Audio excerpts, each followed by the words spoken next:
The European Commission has unveiled a long-awaited proposal to overhaul its migration policy, seen as outdated and ineffectual. The goal is to streamline the process and end years of bad blood between member states who have been feuding over how to handle the situation and who should shoulder the burden.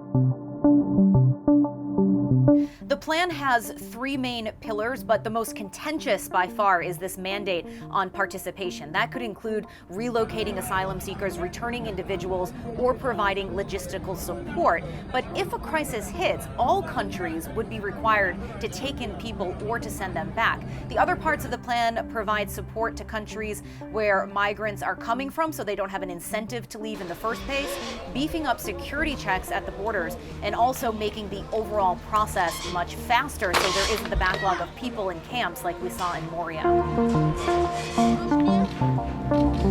This plan is already dividing along some pretty familiar lines. So Italy and Greece, who have been on the front line of this influx of migrants and refugees, are relieved that work towards a solution is finally underway. The Italian Prime Minister said in a tweet that a true balance of solidarity and responsibility must be found. But there's pushback from countries inland like Austria, Hungary, and Poland who don't want mandates. Austria's Prime Minister said that's not how it works, so expect a fierce battle ahead.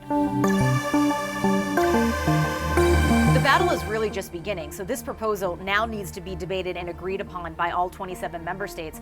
So don't expect that there's going to be a conclusion anytime soon. The hope is, though, to have something operational by 2023.